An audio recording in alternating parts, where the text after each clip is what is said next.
Welcome.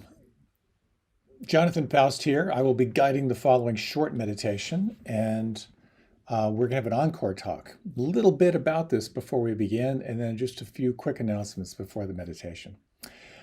We've been exploring the 7 factors of awakening, which these little nuggets are so powerful. Like, what is required to be fully awake? First, there's establishing mindfulness, this quality of non-judging awareness.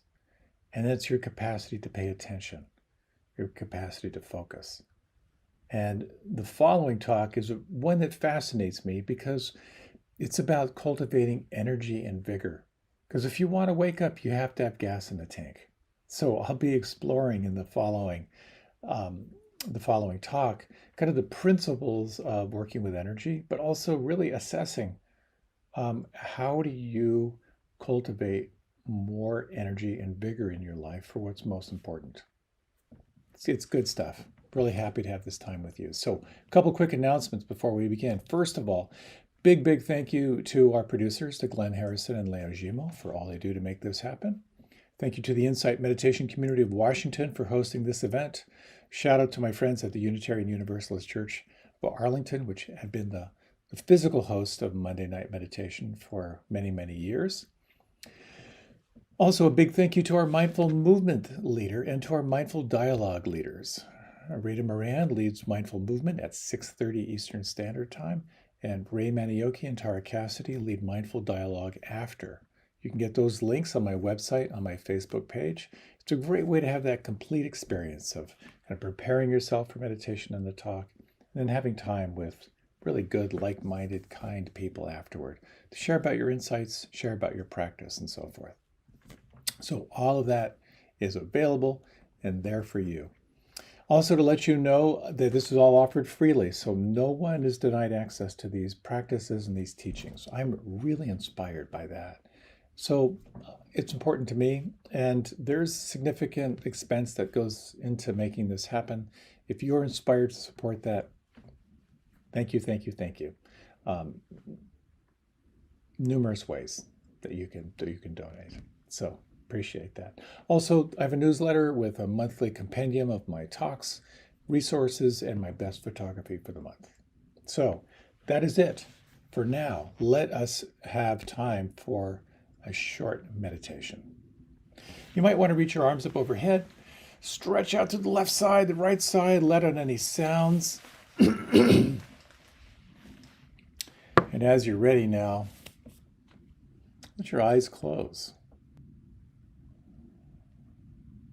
Acknowledging this transition from focusing outside to turning your awareness inward, to focusing not only on what's happening outside, but primarily what's happening on the inside. The most primal thing that you can do in meditation is to allow yourself to relax. The more intimately you relax, the more intimately you will feel. So you might just sense the extremities first. Feel the length and the weight of your arms.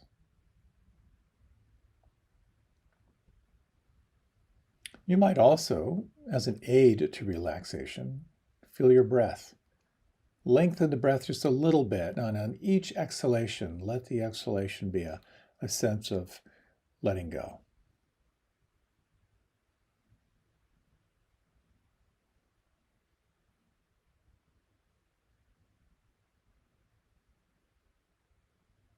Feel the heaviness of the arms. You might imagine your arms like heavy drapes hanging from your shoulders, sensing down through the elbows and down through the wrists. And you might take a few breaths as you consciously feel from the inside the palms, the fingers and thumbs.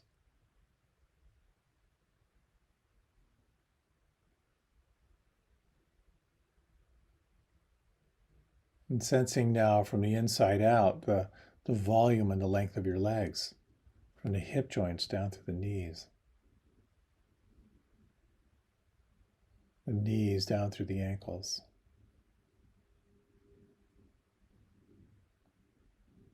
And on the next few breaths out, feeling from the inside the volume of your feet,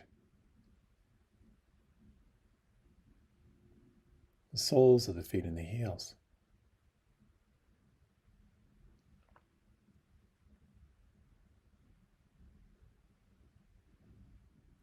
And directing your awareness now more to the internals as you sense from the inside out the space between your forehead and the back of your head.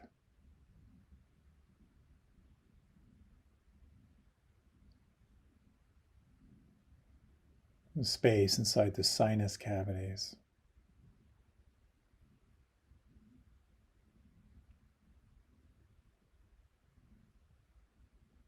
And can you feel the space inside your mouth?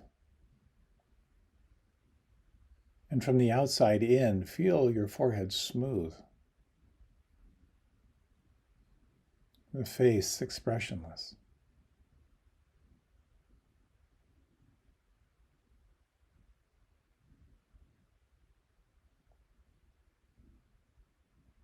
Feeling the space inside your throat.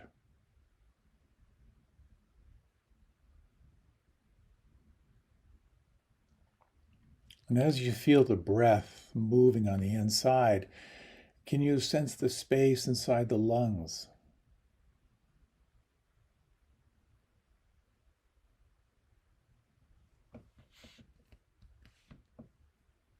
Feeling now the space between your navel and your spine. And you might notice here, as you sense the volume of the space, how intimately you can feel the breath.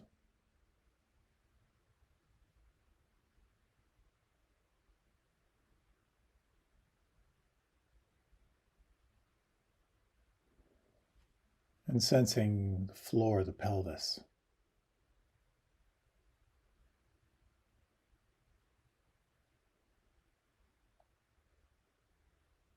And is there anything right now that could relax or soften or let go?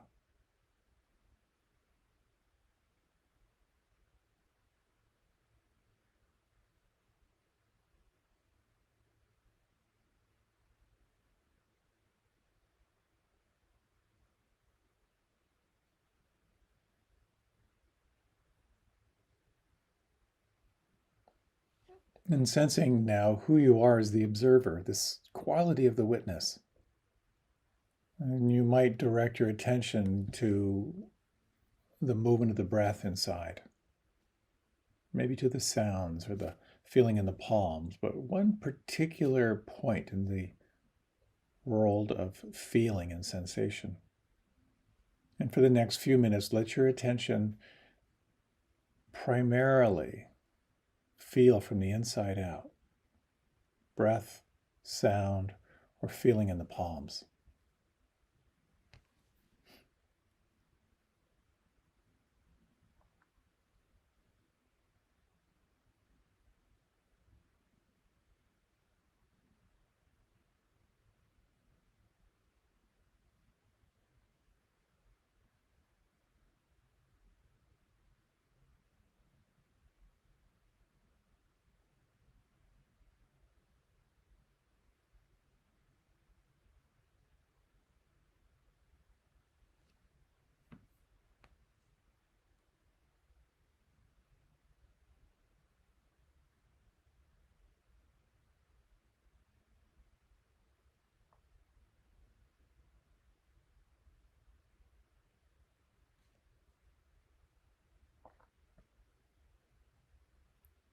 You might refresh the practice. So what could relax or soften inside right now?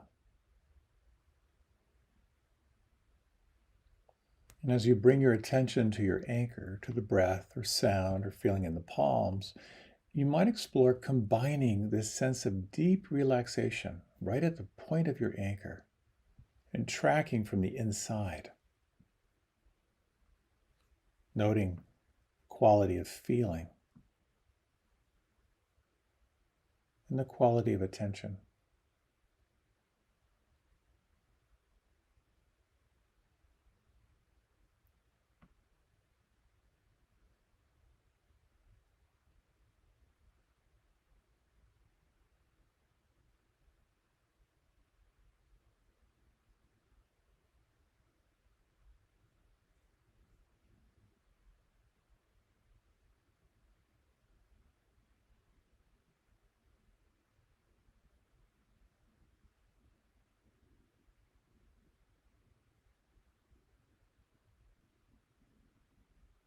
And you might, if it feels right for you, sense what it's like to widen and broaden your attention, noticing 360 degrees, everything that is changing, and noting if it's possible to let things be, to, to notice and feel the flow of your experience.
Is there anything right now that could relax or soften or let go?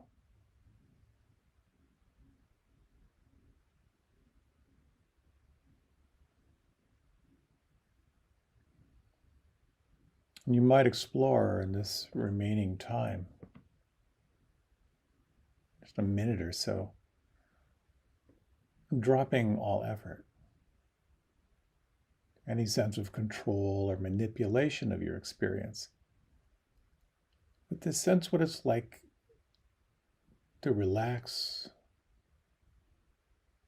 and be aware of the flow, the stream of your experience. In the absence of effort, what do you feel? What do you notice? And what changes?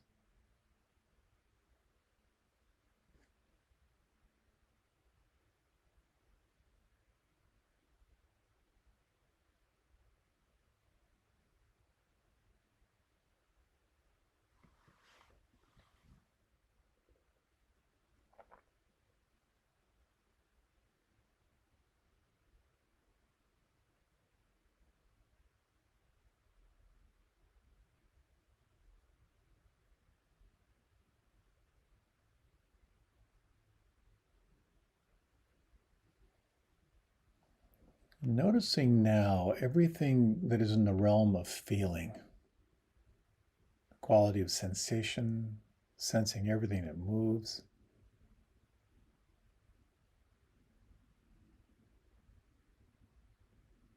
Noticing the quality of awareness.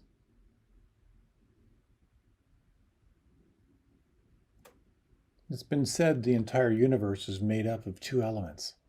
Who you are is this being of energy, feeling, and who you are is the one who is aware.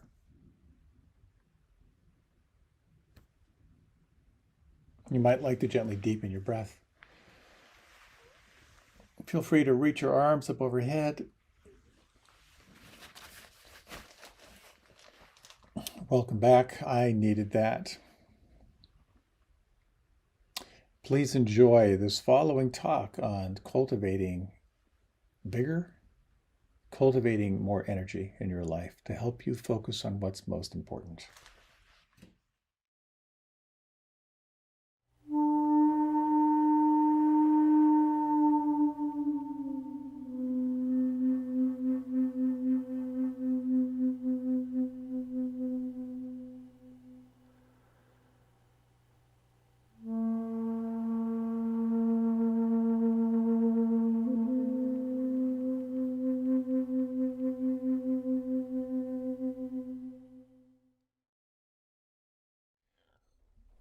I'd like to tell you about a toothpaste factory. A toothpaste factory had a problem. They sometimes shipped empty boxes without the tube inside.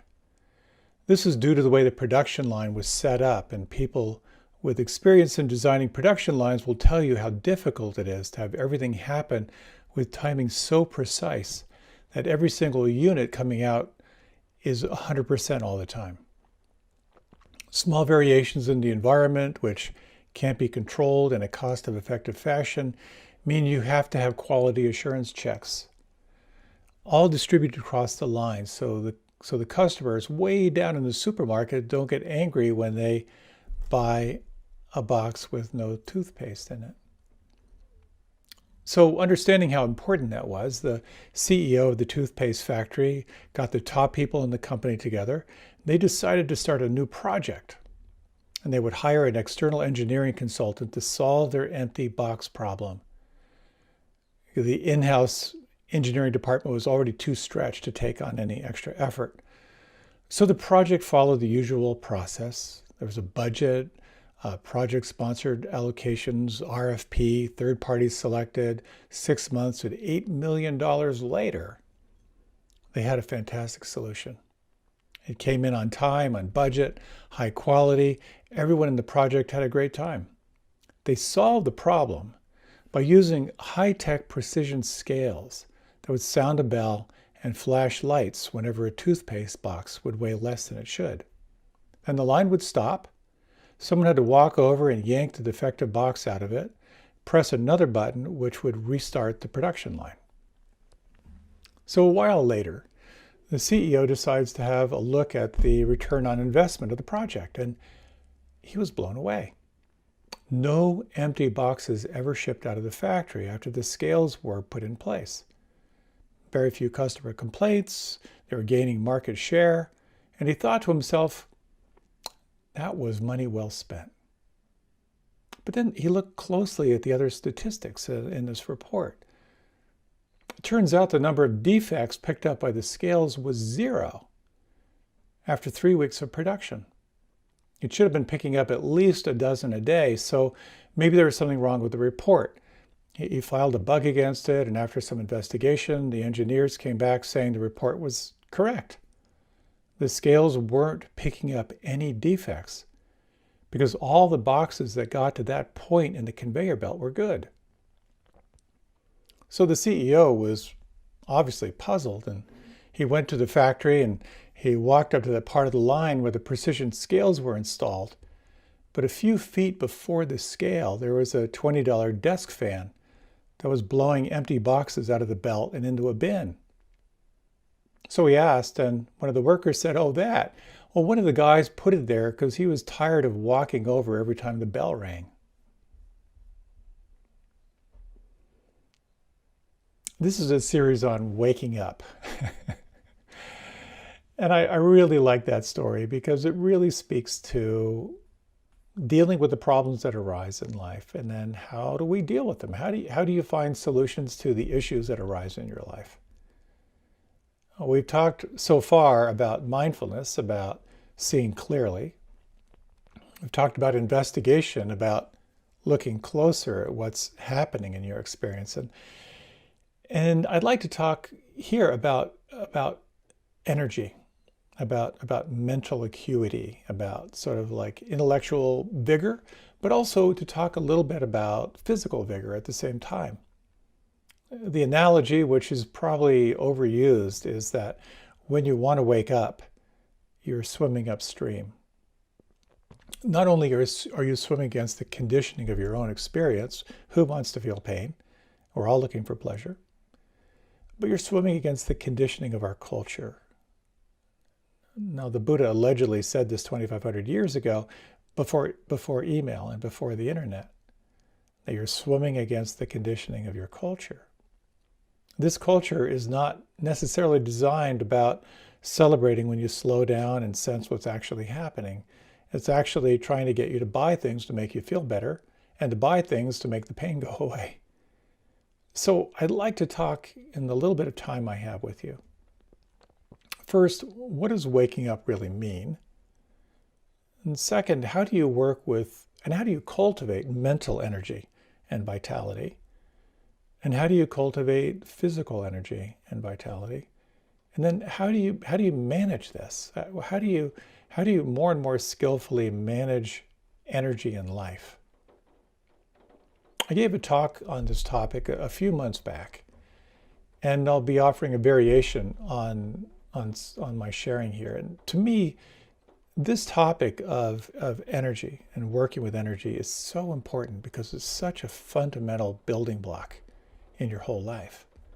You know what it's like when you've got lots of extra energy and you've got that mental acuity, how much life could be fun. Life can be, you enjoy the challenges, you enjoy exploring those edges. And of course, the times when your energy is low and you don't have the mental acuity and you don't have the physical energy to deal with what comes up, life is the opposite of fun. It gets incredibly discouraging. So waking up, and we're living in very challenging times. Months of dealing with COVID-19, but more than that, perhaps more than that, is our culture is waking up to the reality of systemic racism. And there is pain being unleashed.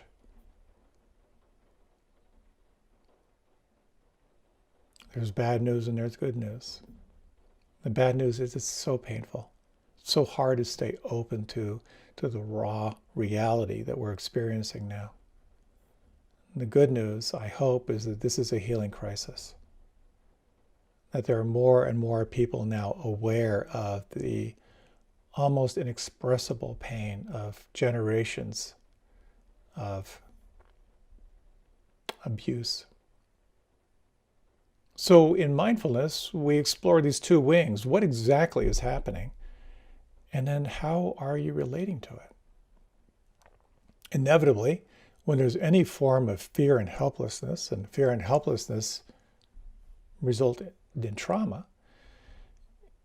we tend to unconsciously, as a way of self-preservation, to respond to it in different ways. One is fight, anger, aversion, blame. Another is flight, disassociation, going to your happy place so you don't feel what's here. And the third is to freeze, where you simply lock up.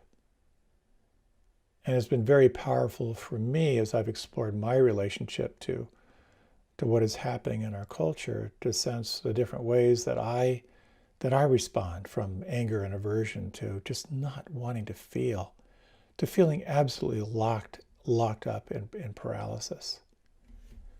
Recognizing this can be so helpful because it's integral in becoming more awake. And that awakefulness is not only waking up wisdom, your capacity to see it, or my capacity to see it, but also waking up my heart's capacity to hold it. So I'd like to tell you a little story of someone, as a result of all the whole system shutting down, someone who recently lost her job. It was a good job. She really liked it. Furloughed. And she could begin to feel herself moving into a downward spiral. Many people, of course, are going through this. And so she told me how, because she's familiar with working with issues through this lens of the practice. If you're not familiar with the acronym of RAIN, it's always super helpful. The R is to recognize or realize what's happening. Just to name it sometimes can help to shift it. And then to ask yourself the A, can I allow it? Can I accept it? Can I make room for it? Sometimes you can't. The I is to investigate, to look closer. So what actually is this? Where does this live inside? And the N is to nourish what you find with loving kindness, with compassion and empathy. And so in her meditation, here came all the thought process around her job going away, and she could see it. And she began to just sense, well, can I be with it? this is an opportunity for me to really be with this. And then she had this sense of, no, I can't. And she thought, why can't I be with this? This is my life here. And she just sort of thought, she kind of realized, I don't have the firepower. I don't have the energy to be with it. This is part of swimming upstream. Swimming against the difficulty of becoming awake, and swimming against the difficulty of all of the tension and all of the anxiety and all of the fear associated with her job. She couldn't be with it. And I would imagine that's happened to you. It's certainly happened to me. You know, when you sense, okay, here's an edge, here's a growth opportunity. I know this is important, but I don't have the energy, I don't have the willpower to hang out with this. Now, this is an integral part of the practice, because when you recognize something, you ask if you can be with it, and if you can't, it's very, very helpful and very wise to recognize that you can't. And as I like to say, you can let it know you see it. You can let it know another time when the conditions are different. You want to be with it. And then you can kind of like put brackets around it and let it know another time you'll come back. So we have discussed a little bit in the last couple talks, a little bit around these 7 factors of awakening, and I haven't named them all, so I wanted to take a little bit of time now to name these 7 factors that go into becoming more awake. We've talked about 2 of them so far. The first is about establishing mindfulness. Now, mindfulness, think of it as non-judging awareness. Think of it as viewing what's happening without the filter of greed, hatred, and delusion. Recognizing that when you're wanting life to be different or you can't see it clearly, you can't see. So that gets established through your practice. Viewing life without the filter of greed, hatred, or delusion. We talked about investigation, which is your capacity to actually look closer at what's arising, to kind of zoom in on the inner experience of what's arising. I'll be talking in this talk about energy, about cultivating vitality and vigor to stay on it, because you need firepower to do this. Another quality is joy, which seems, why would joy be part of awakening? But there can be a certain upwelling in discovery. As you become more awake, it can have a quality that's enlivening. And paradoxically, just as you need energy, you also need tranquility. You need to be able to relax, to receive the moment as it's coming. You also need concentration, which is your capacity to stay present to the unfolding that's happening inside. And you also need equanimity, that is to say, a certain kind of steadiness to ride the wave that you might be on. So these 7 faculties, mindfulness, investigation, energy, joy, tranquility, concentration, and equanimity, they're all these qualities that when they come together, you are primed for riding a difficult wave or working with something really, really difficult. And when one of them is missing, in some ways you're hindered.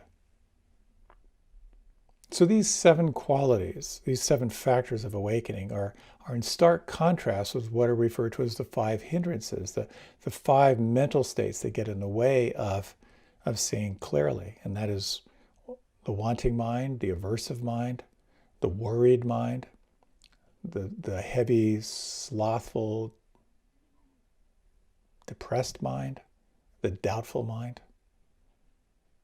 So when you're experiencing sloth and torpor, that kind of heaviness, joy and investigation and energy kind of counterbalance that to kind of help you come back into that clear seeing. When you're experiencing sort of a restlessness and worry, you'll find that relaxation and concentration and equanimity will help to balance that out, to cultivate, again, mindfulness, that balancing factor where you can, again, just sense, let me see this clearly for what it is. Can I view this experience without greed, without hatred, without delusion, without worry, without fear, without doubt? because that lens will help you to come in contact with something very, very profound. So sometimes you can't be with what comes up in life. It's too much. You get flooded. It's re-traumatizing. And there it's very, very helpful to let it know you're aware of it, but let it know your intention is to be with it, because what you're wanting to do is fully be awake to it. So anytime you can't be with it, you can't see clearly. You don't have the capacity to drill into the details. You don't have the firepower. You're feeling the opposite of joy. You're feeling restless, agitated. You can't concentrate. There's no steadiness. Recognizing when those states aren't there, it's not an optimal time. So here we are exploring energy. The word in Pali, the original language of the Buddha, is virya. And it has to do with energy and diligence, enthusiasm and effort in your practice. It's about engaging into what is wholesome. So it's that quality of mind that's unshaken and devoted, that just keeps going, that's just moving toward what is wholesome and what is most positive. Sometimes we develop that capacity out of a sense of anxiety. And there's one of my favorite teachers on Spirit Rock sat in the Zen tradition for a long time. And in this tradition, it's not uncommon to do long sitting meditations. And he had a little bit of pride around his capacity to sit still for long periods of time. And he was on a long retreat. And there was someone else who also had a fair bit of pride about how long he could sit. And so the retreat turned into this sitting war. Who could sit the longest? And I just love that, the image of these two warriors on their cushion trying to outsit the other and being very prideful around that. Of course, we do this in life all the time. Pride or ego forces us into pushing our edges, and we find ourselves in competition and really, really bringing energy and vitality from a place of not wanting to lose. But sometimes that sense of focus and absorption and vitality comes from joy, a certain kind of discovery. And maybe you've noticed this anytime you're really absorbed into a project or really absorbed into a relationship. It's just an effortless focus. Video games are brilliant at giving you just enough rewards to keep you engaged and keep you focused. So back to this story of the woman who recently lost her job. And she noticed how, because this event was such a surprise for her, how easily she was falling into a downward spiral. And as she was practicing in her investigation of her relationship to this, her mind was sort of cycling stories. I loved where I worked. I loved the people I worked with. I'm going to miss them. I'm going to miss this job.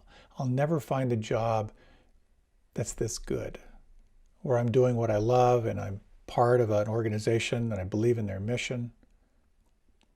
There were thoughts of anxiety of, my skill sets are so unique. Am I going to find another place where I can really be engaged? Am I at the point where I'm getting too old to rehire? In this practice of mindfulness, what is happening? A very powerful investigation is, of course, exploring it somatically. So how does that issue live on the inside? And she could feel the heaviness and the agitation and the restlessness. And it can be very helpful to try to find words that either modify or describe those sensations, because that can help you to really sense, so what exactly is this? And so she was as she was sort of naming all the sensations, all the feelings on the inside, the heaviness, the pangs of sensation, the grip and the clench in her gut. She recognized there was sadness here. She recognized there was some grief. She recognized there was worry, a lot of worry and anxiety here. And then she realized, oh my gosh, there's anger here. She thought, I thought I was depressed. What is this anger? Someone once said a while back that depression is anger without energy. And quite often, depression can be anger sort of turned within. And if you've ever had that experience of loss, losing a job, losing a relationship, losing a loved one, you're right there at the edge of the unknown. Here is something that you knew well, that it was comfortable, it was familiar, and it's changing. Those times of transition can be brutal. It's so hard to stay present, and we'll come back to this story in a moment. But I'd like to talk a little bit about kind of the Buddhist psychology here. What do we mean by awakening? These 7 factors of awakening. Is awakening a metaphor for something? Is awakening about being more conscious? What is it that you're waking up to? And my sense of this is that what you are waking up to and what we're all waking up to is reality. And I can go on this, but basically, what we're waking up to is more than just being a better person. It's more than being more productive, being better at your job, being a better communicator, better at managing your life. You're waking up to what is true. Meditation and mindfulness will help you be better. But this is also about waking up to reality, waking up to what was true thousands of years ago and what will be true thousands of years from now. And this mental property of resilience and vitality and focus and grit is what informs your practice. So you start on your path, you try things, you sense what works. Oh, maybe it's this. Oh, no, maybe it's this. And at some point you realize that your path is maybe unique.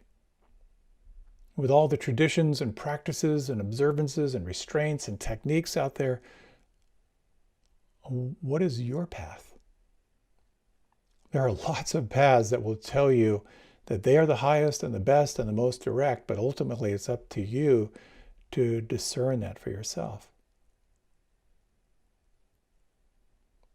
Something the Buddha allegedly said, you have to take responsibility for your own awakening. He said, be an island unto yourself and be your own refuge. That's such a powerful charge because what it calls on is self-reliance.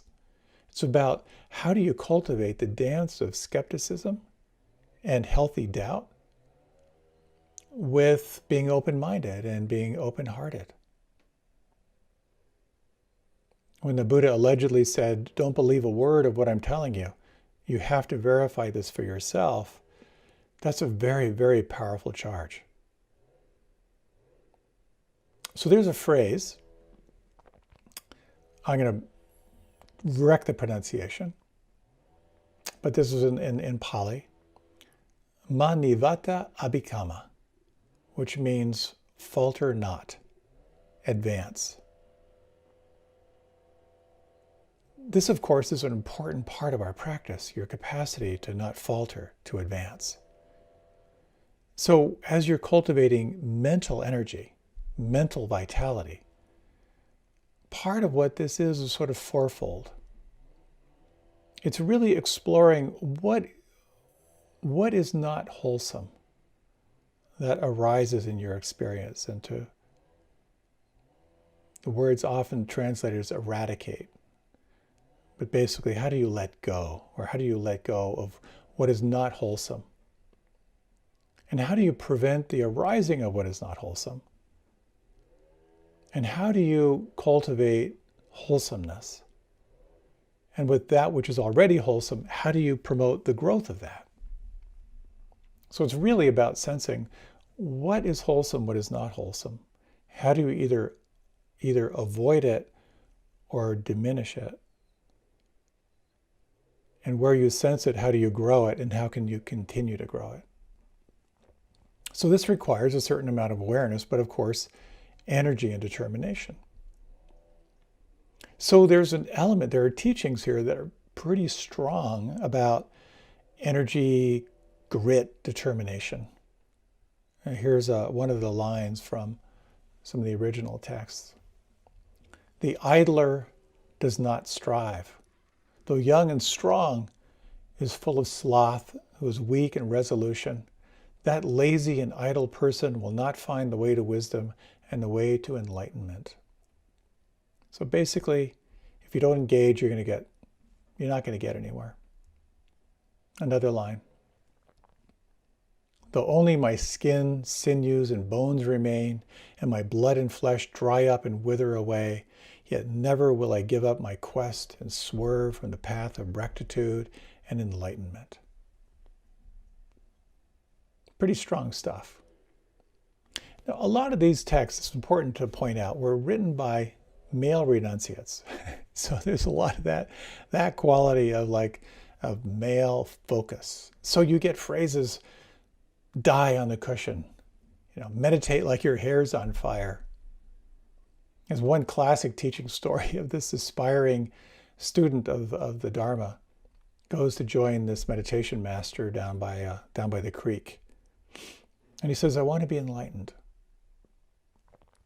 So the master grabs him by the head, sticks his head underwater, and kind of watches the bubbles almost stop. And then he pulls him out and he says, when you want to be enlightened, when you want to be enlightened as much as you want to breathe, come back and see me. That's pretty intense.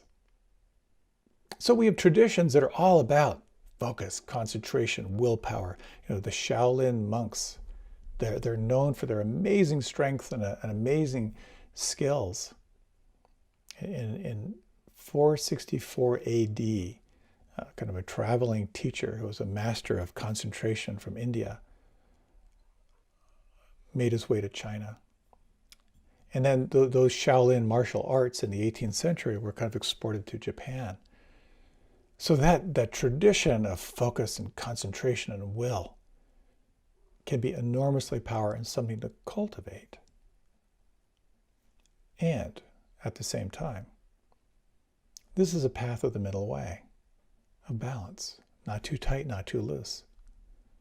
So I'd like to point out here that another faculty of awakening is tranquility and relaxation. We'll talk about that more. So cultivating mental energy and vigor is critical, absolutely important. And I assume the following story is true because I found it on the internet. It's an interesting one. I hadn't run across this one before. The giraffe gives birth standing up. So the first thing that happens to a newborn giraffe is a fall of about 2 meters. Still dazed, the baby tries to stand up on its 4 legs, but its mother behaves very strangely. She gives the baby giraffe a gentle kick, which sends it sprawling. It tries to get up and is again knocked down. The process is repeated until the newborn giraffe is too exhausted to stand. At that point, the mother kicks it again, forcing it to get to its feet. After that, she does not push the baby giraffe over again. The explanation is simple. In order to survive predators, the first lesson a giraffe must learn is to get to its feet quickly. The mother's apparent cruelty finds support in an Arabic proverb. Sometimes, in order to teach something good, you have to be a little rough. And I think it's safe to say that most of our growth, most of our expansion comes through challenge. It comes through difficulty. So just as you're cultivating your mental state of vigor and vitality, it's also critical that you explore your physical state. So back to our friend who was exploring what it was like to lose her job. When she had this recognition that what she was calling depression actually had some anger to it, a light bulb came on. And she realized how much aversion she was holding about this, and most of it was turned inward. She recognized, I'm beating myself up so badly. I've been telling myself it's my fault, and I recognize now I'm not the only one being let go. I've been offered to apply for other jobs in the organization, but as she sat with it, she realized there was a lot of shame here. She felt ashamed that she couldn't provide for her family. She felt ashamed in regard to her parents and how they might judge her. This essential sense of just being not good enough. The antidote for this is the call on loving presence. And so what she did was she just gently brought her hand to her heart and just, without trying to fix it, just sensed, can I offer this some empathy? Can I offer myself a little compassion or kindness? And she began to feel a shift. She began to feel something softening a little bit, kind of letting go. You know, it's interesting. I've had just the blessing of working with people over these years, working with issues that arise. And quite often at the end of an inquiry of recognizing, allowing, doing a deep somatic investigation into how that issue is held, in the nervous system, I'll oftentimes ask, well, what do you need? What advice do you have to give yourself? Can you listen to your body and speak from that energy in the body? And I'm so surprised that quite often, or let me tell you what people don't say. I need to work harder. I need to focus more. I need to grit my teeth and force myself through this. Quite often people will say, I need to be outside in nature more. I need to move my body more. I need to get more rest and take care of myself. And this to me speaks so beautifully of how when you can begin to sensitize and cultivate your capacity for more energy and a life force and vitality physically, how that informs the whole rest of your life. I've noticed quite often when I go away on retreat, on a meditation retreat, I'm sleeping, I'm eating, I'm sitting. I'm not engaging into my anxiety, but I'm just sensing what it's like to keep letting go and keep letting go. Inevitably, I start feeling better. I start feeling more alive. And inevitably, what I think is, I'm going to go home and start cleaning out some closets. I can't stand this clutter. And you know that feeling? Maybe you don't, but maybe you've had that feeling of like, at some point you realize, I can't take this clutter anymore. And I think it's a very interesting thing. It's, in a way, it's a little woo-woo, but it's a little vibrational. Your vibration is like here. And then you engage in these, whatever practices they are that have you kind of getting more energy, maybe just working out or changing your diet or meditation or yoga. But then your energy is kind of up here. And when your energy is up here, you realize how much you were tolerating down here. And that cultivates some kind of a shift. And maybe it's just recognizing how the physical clutter in your life is kind of a psychic clutter in your life. but it can also include your friends.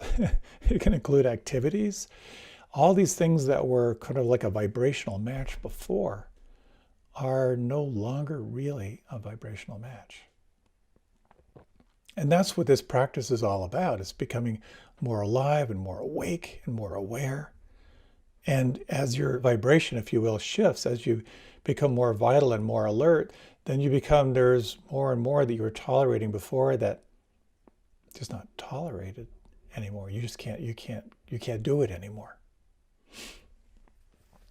Way back, many years ago, I used to go to a doctor of Chinese medicine who was, his father and grandfather were doctors, and he did a lot of healing through herbs and so forth. And he was originally from northern Vietnam, I believe.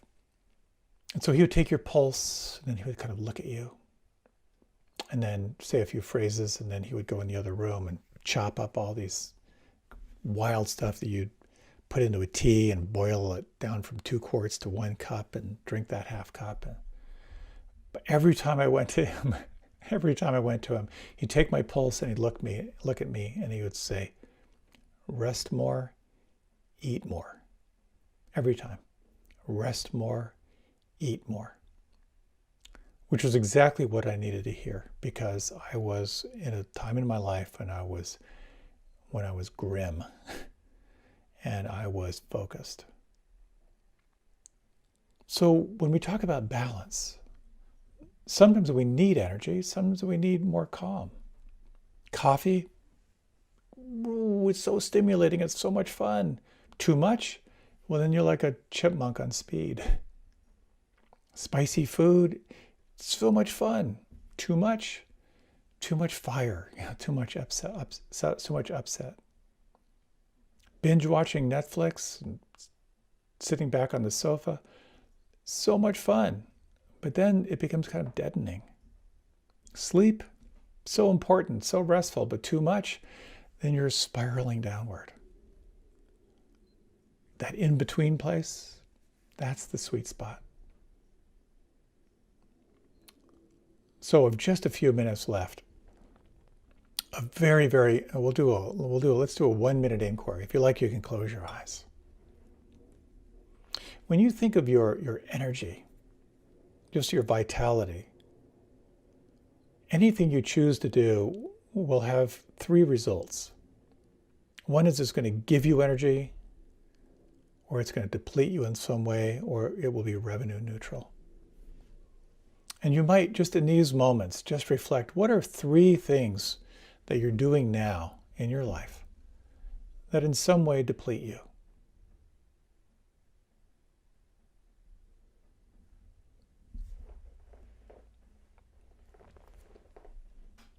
What are 3 things in your life that give you energy, that enliven you?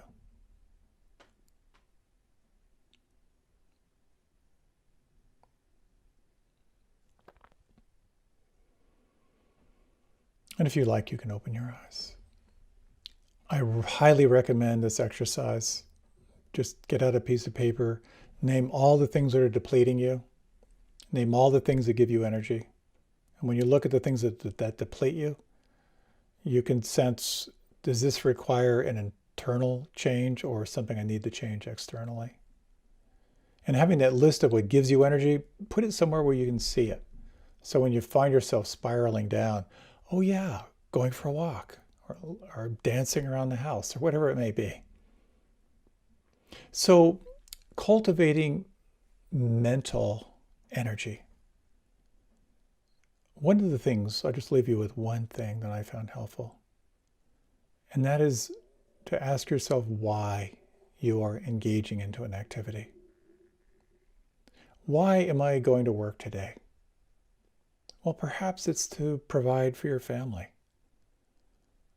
to provide security for yourself, to make a difference in the world. And you may find taking time just to sense that why has an emotional quality to you, that may actually lift your spirits. Why am I going to make this phone call? Oh, well, it's to listen and let this person know I care. Or maybe it's because I really want to get this done because this project means a lot to me. Why am I meditating? Well, perhaps it's to calm and gather your attention so you can move toward what's most important in your life. Great question. Why am I talking right now? That's always a good one. Cultivating vitality in the body, again, is very much just sensing, what do you need? What is your body telling you? If you really listen, it's surprising sometimes how a gentle voice might have some suggestions. Knowing what you want, knowing what is most important, is so powerful.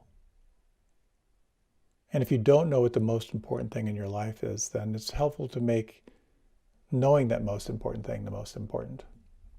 Because when you have a sense of purpose, that can be a very powerful way of enlivening energy, of bringing your energy together to move toward whatever that is. And it may be on the broadest standpoint about being awake to reality. That's ultimately what is informing our practice, to know who and what you truly are. And along the way, it may be reflecting on what's most important in your life in the realm of relationships and your commitments, of how you want to feel at the end of this life, to be able to look back with a sense of satisfaction and with a sense of gratitude and a sense of appreciation. Let's take just a few moments before we close. This will be a short yet brief yet truncated meditation. If you would, close your eyes and take 3 slow, deep breaths.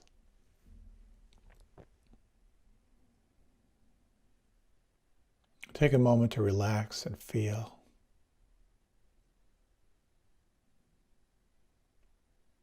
And you might just in your own way, just to make contact with this sense of mental vitality.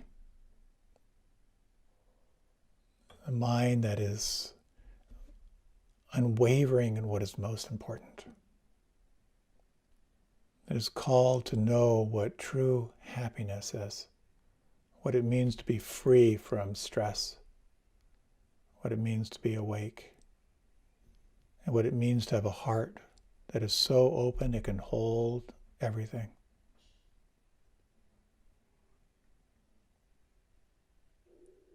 And you might sense the breath, sense the body right now. And allow yourself to imagine you could be more receptive to inspiration and information from your body that can help you cultivate a greater sense of aliveness and vitality.